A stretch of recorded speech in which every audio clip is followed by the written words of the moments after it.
Welcome back to another exciting episode of Cyber Defense TV. I'm your host, Gary Malevsky, and the publisher of Cyber Defense Magazine. Today, I have a very special guest in the CEO hot seat, Amir Ofek.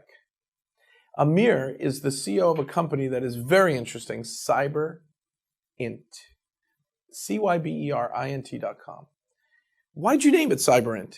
Well, we named it Cyberint because we deal with cyber intelligence. That's how we started, actually. Okay, now there's so many companies talking about AI and machine learning and all this stuff, but they're still getting breached, right? And these tools are really not advanced enough. What are you doing that's different and innovative? Are you looking out on the dark web? Are you putting out honeypots? What are you doing to help me from being breached? Okay, so I think the key aspect that we are unique about is that we look at the organization from the outside in.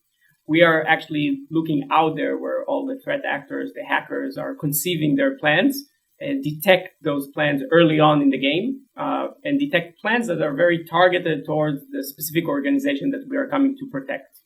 It sounds kind of preemptive, by the way. It is a bit preemptive. I would say it's a bit proactive because we cannot preempt the attack, but we are proactive about it. So we know about the attack early on before it actually happens or before it becomes a colossal damage. So let's say I'm a big e-commerce company. The Christmas holidays are coming up, and that's the worst time because we've got all these issues of a lot of demand to buy product, and it's also the best time to be hacked. A week, a month, maybe 2 months before, someone on the dark web starts talking about how they're going to break into my e-commerce company. Are you going to know about that? Exactly. That's a perfect example. So most of our customers are online retailers. Christmas season is peak season for the hackers, peak season for the fraudsters. And that's exactly where we come into play to help loss prevention in a major way. So yes, as you correctly stated, 2 months in advance, sometimes 3 months in advance, the fact we are monitoring all of the online assets of that e-commerce organization or of that retailer, we can already see any kind of notions, any kind of plans, any kind of ideas, thoughts of fraudsters or threat actors to actually go and attack that organization. We pick up those early communications or early indicators that are talking about stealing credit cards or stealing vouchers or stealing credentials of the customers in order to do some scams around them, or building some tools that are around credential stuffing that are going to attack the organization, the e-commerce engine on Christmas Day, for example. And the fact we know about it well in advance and we can monitor and get as much information as needed enables then our customers to protect themselves in the best way they can. Let's go back in time a little. The Carbonic breach, different kind of organizational breach.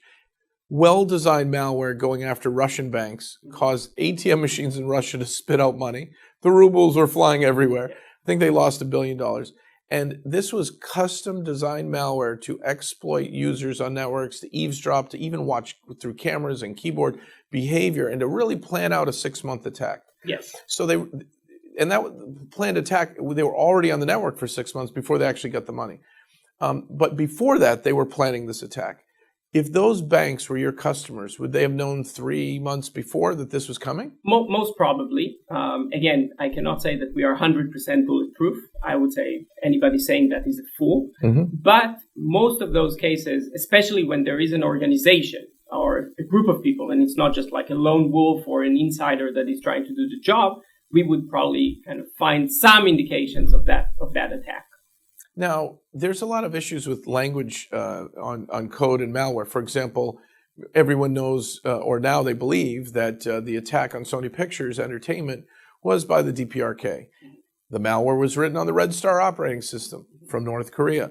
It came off of IP addresses from China Telecom that was used by the North Korean government. So it kind of was obvious after the fact, yes, not before and during.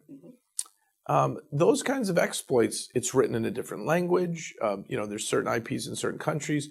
Are you watching for that? Are you even watching people communicate in different languages? Yes. So we are looking at the threat actors globally.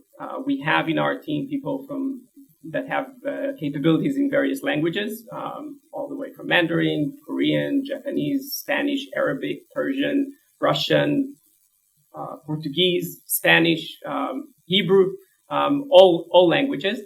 The fact of the matter is that our key essence is the technology, is the platform. And the platform is language agnostic at the end of the day.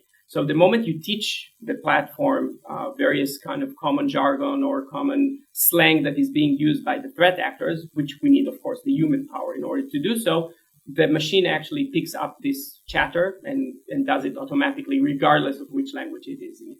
So on the dark web, when they're saying I'm looking for a Foles Exactly. on records, we've got know. Houston, there's a problem. Exactly, whether it is in Chinese or not. Moreover, we pick up the information that is very targeted. So let's say in your example of a Russian bank or Sony.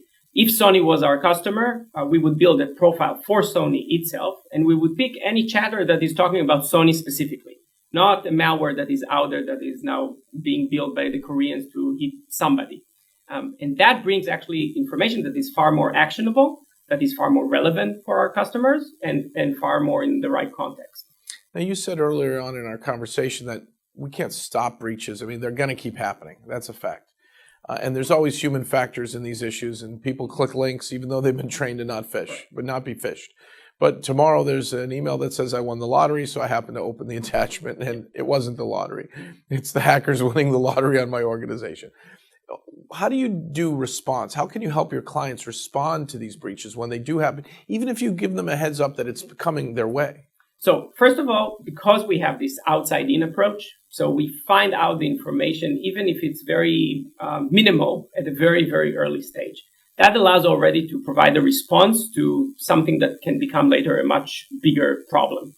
So at a very early stage, we know, for example, a specific company has an issue with credit card leaks. Mm-hmm. We go back, we try to find out where is this leak coming from and contain that problem, contain that issue.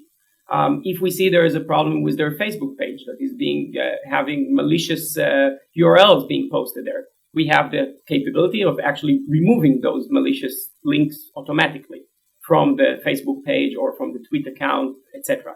So we have various means to deal with the problem when it's very nascent, where it's just at the very beginning of it, before it becomes a colossal damage that you need later on to do a thorough forensic investigation, etc., which we can also do, but we are trying to avoid as much as possible. Do you think that human resource departments and the IT departments ought to work a little more closely together? Oh, absolutely. I think that in order to be well protected in any organization, and especially in an online digital organization that is driven by IT or by developers, you must have this strong collaboration between the security department and the IT department. The human factor at the end of the day is the weakest link. A developer that is posting a post on GitHub that is sharing some very deep loophole within the software or within the engine is usually the key that hackers are leveraging. And they're not doing it on purpose. It's accidental. Exactly. It's not on purpose. I'm not talking about insiders that are trying to harm the company. It's basically developers that are just doing their job but are not very much attuned at all point of time to security issues. And you would notice that. Yes, absolutely. And educate the company on it and help them on remediation. Absolutely. One of the other aspects that we're doing, because we're dealing with a lot of online organizations, digital organizations, which usually have a big IT team there or a big development team, we run also a lot of exercises with those teams to help them actually become much more aware of cyber issues. We run simulations, proactive simulations of attacks, so they become much more aware of things that they need to be concerned about. So this is the first company that I met, Cyberint for cyber intelligence. I said preemptive, you're saying proactive. I agree with you 100%. Let's say preemptive and proactive. Okay. We want to get one step ahead of the next threat, and you're finding a way to get that intel to the client to get them an opportunity to beat the breach. Exactly. They may not beat it, but you're giving them that chance that they wouldn't have had otherwise. Exactly. Our philosophy is that no matter what Chinese wall you have, the Mongols will always find a way around. So you really need to know that the Mongols want to get in. You really want to know that the threat actor is trying to steal your database or to steal your CEO email. And you need to know it as early as possible and react to it as early as possible. And that's where we play. We play in the early detection and in the early response. So the earlier we can do it, the higher probability that there's a tiny bit or no data leakage at all. Exactly. And that's what you do uniquely. Yes. Cyberint is a global company? Yes, we're a global company. We have offices in Singapore, London, New York, and our main headquarters and R&D center is in Israel. And we work with customers globally in the US, in the UK, in Singapore, in Asia in general. That's great. And what else would you say for our viewers? Many of them are CIOs, CISOs.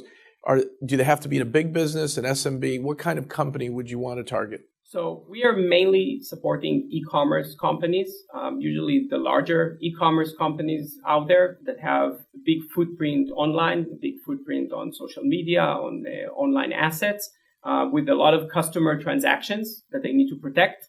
Those are the type of companies that we help most in. That's perfect timing too. Yeah. Before we get close to the holidays, before we see all this e-commerce boom, you need to go to cyberint.com and learn a lot more about this company and partner with them as soon as you can. Get preemptive, get proactive, defeat the breach. Anyway, this was a great episode. I really enjoyed meeting you. Yeah, same here. And thank you so much. Thanks a lot. And for our viewers, tune in next time for an exciting episode of Cyber Defense TV.